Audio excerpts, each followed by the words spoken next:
The rain had been falling since morning, painting the streets of Willow Town in streaks of gray. The corner auto shop sat quietly, its faded sign barely visible through the mist. Inside, Daniel wiped the sweat from his brow, the clink of tools echoing against the oil-stained walls. His clothes were worn, his boots caked with grease, but his eyes carried a steady light that no hardship had been able to dim. Daniel had been running this tiny auto shop for nearly a decade. It wasn't much, but it was enough to keep the lights on and food on the table for him and his son. At 34, he had already lived a life of sacrifice. Years ago, his wife had walked out, leaving behind a newborn baby and a man who had no choice but to learn to be both mother and father. He had built his entire world around his son, Ethan. Every socket wrench turned, every engine fixed, every penny saved, it was all for Ethan. That afternoon, as thunder cracked in the distance and the rain thickened, the squeak of failing brakes and the sputter of an old engine reached his ears. Daniel glanced up from under the hood of a pickup truck just in time to see a beat-up minivan roll to a stop in front of his shop, coughing out smoke. The driver's door creaked open, and a young woman stepped out. She looked barely in her 30s, her face pale and weary, her messy bun held together with a pencil instead of a proper hair tie. Her clothes, though clean, carried the unmistakable wear of someone who had worked too many shifts and slept too little.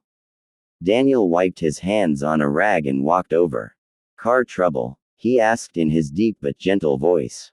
She hesitated, glancing at the steaming hood before looking back at him. "Why, yes. I'm so sorry to bother you without an appointment. My car just gave out on the road." Her voice trembled, betraying more than just worry about the car. Daniel's gaze softened. "Don't worry. That's what I'm here for. Let's take a look." As he leaned over the hood, Daniel caught a movement from the corner of his eye. Through the half-rolled window of the minivan, a little girl peered out. She couldn't have been older than 7. Her big brown eyes were curious but cautious, and she clutched a worn stuffed bunny to her chest. Daniel offered her a warm smile, and though she quickly ducked her head, he noticed the faintest hint of a grin tugging at her lips. The woman cleared her throat nervously. "Before you start, I need to be honest. I don't have much money right now. I just got back to town, and things are complicated. If it's something expensive, I'll have to figure out another way." Daniel straightened, meeting her eyes with calm reassurance. "Don't worry about that right now. First, let's just see what's wrong. We'll talk about everything else later." She blinked, as though kindness was something foreign to her. Her lips parted as if to argue, but the steadiness in his eyes silenced her. Inside the shop, Ethan had been finishing his homework at the front desk. He was a bright boy of 10, his father's pride and joy. Curious about the new arrival, he peeked outside and noticed the girl in the minivan. His face broke into a grin, and he hurried over, knocking lightly on the glass.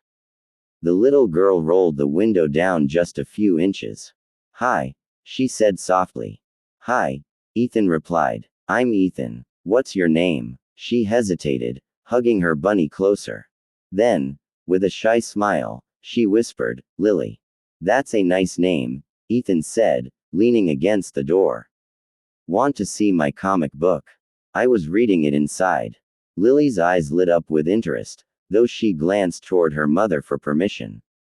When her mom gave a small nod, Lily grinned and rolled the window all the way down.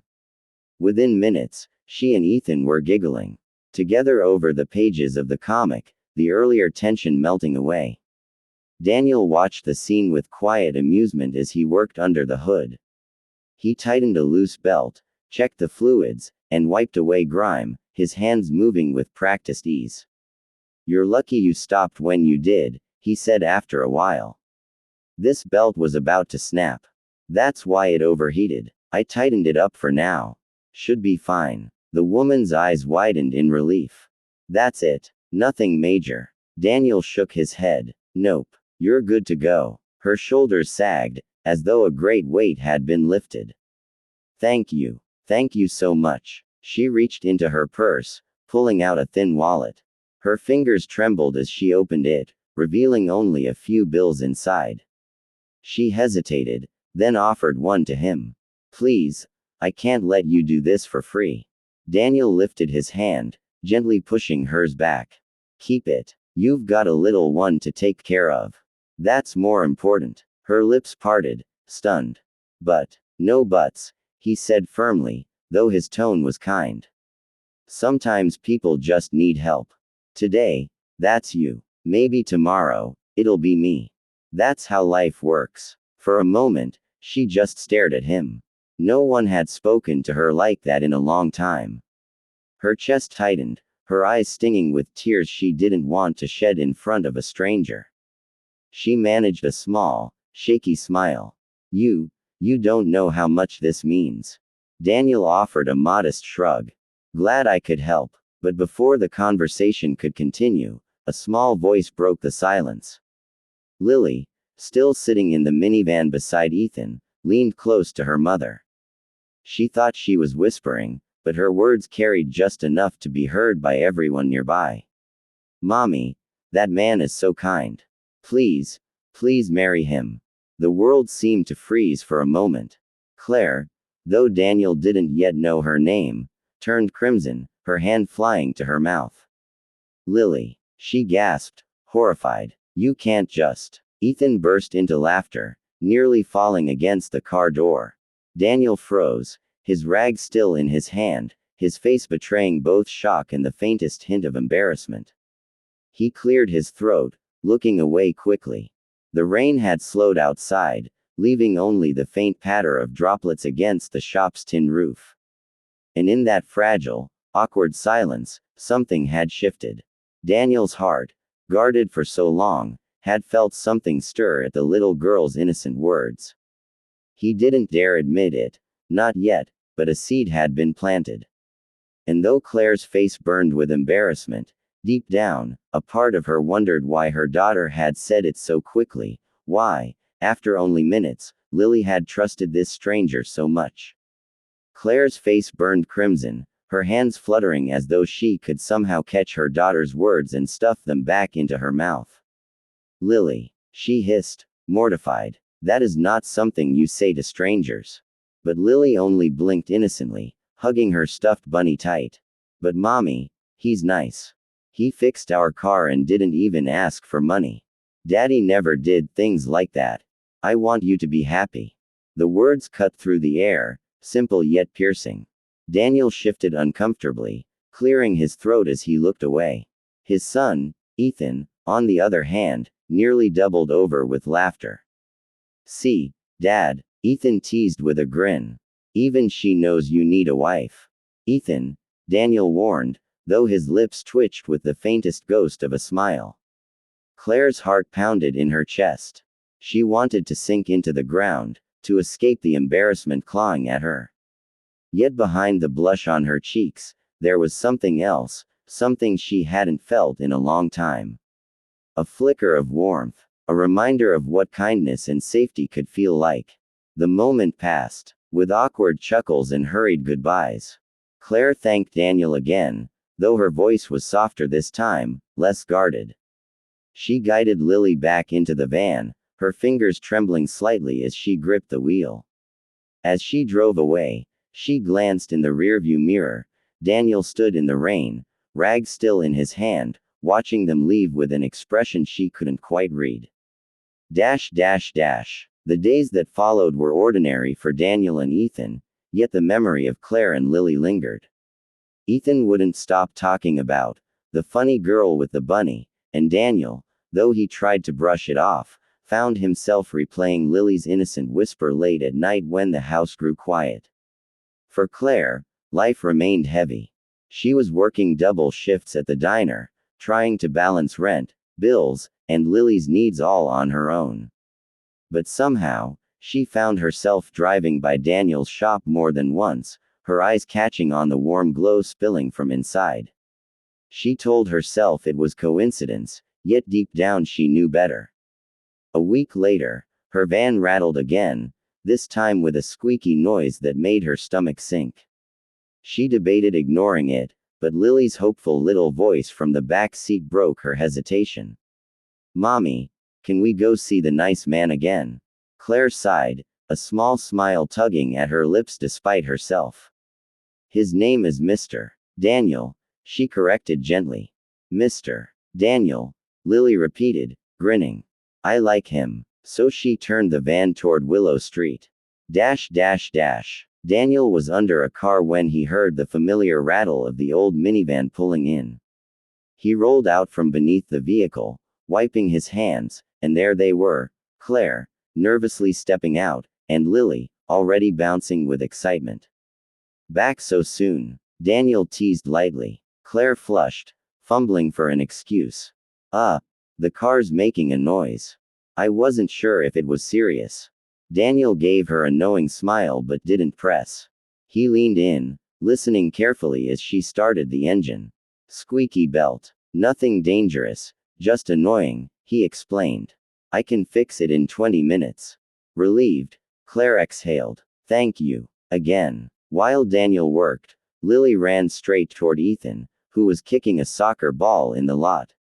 Within minutes, they were laughing, running back and forth as though they had been friends forever.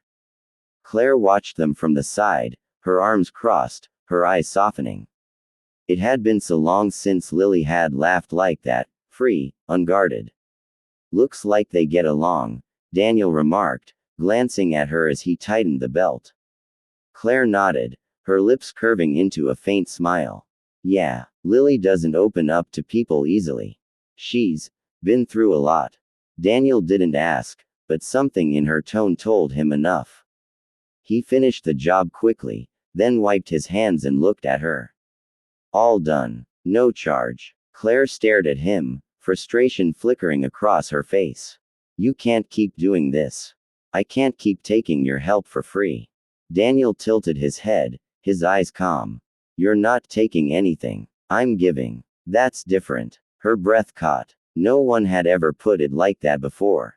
She didn't know what to say, so she just murmured a soft, thank you, and called for Lily. But Lily, instead of hurrying to the car, tugged on Ethan's sleeve. Do you want to come over to my house? She asked brightly. Claire's heart skipped. Lily, she whispered harshly. But Ethan grinned, and before she could stop them, Daniel chuckled. Careful. My son might just take you up on that. And just like that, something shifted again.